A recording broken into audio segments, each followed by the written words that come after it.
Estamos com o Dr. Marcelo Nascimento e faremos algumas perguntas. Dr. Marcelo, a Lei 9717 estabelece que as unidades gestoras têm um cálculo atuarial. Todas as unidades gestoras possuem esse cálculo atuarial? Como está o panorama atual?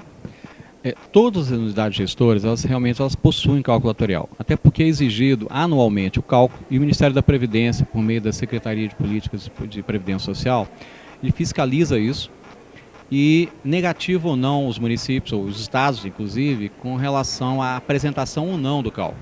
O cálculo normalmente ele é apresentado por meio de um demonstrativo na internet, chamado de Demonstrativo de Resultado da Avaliação Atuarial, DRAA, preenchido diretamente no site do Ministério. Lá consta as informações da avaliação atuarial e mais o atuário responsável. Então a gente entende que todas as unidades fazem cálculo hoje. Aquelas que não fazem, eventualmente, ficam negativadas e têm dificuldade de receber recursos federais.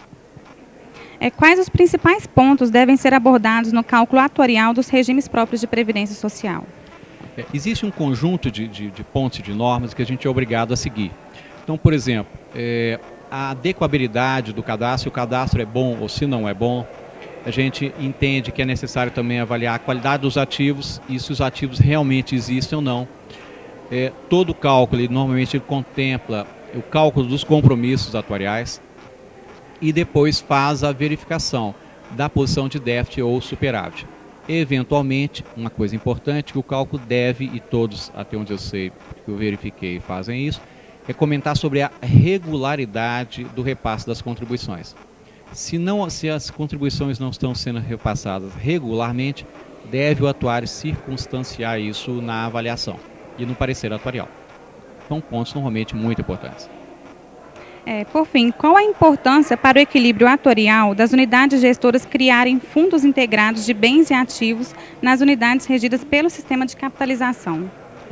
Quando a gente fala em criar fundos, na verdade, ela não pode criar fundos. Quem pode criar fundos são instituições financeiras e alguns fundos de ativos e bens. Mas ela pode, sim, transformar isso ou transformar o seu ativo em cotas, por exemplo. Não é comum, atualmente, nos RPPS, mas na Previdência Complementar a gente faz isso naturalmente. Até por exigência, principalmente com planos de contribuição definido. Então, o que a gente verifica, era importante realmente criar um fundo de bens e ativos.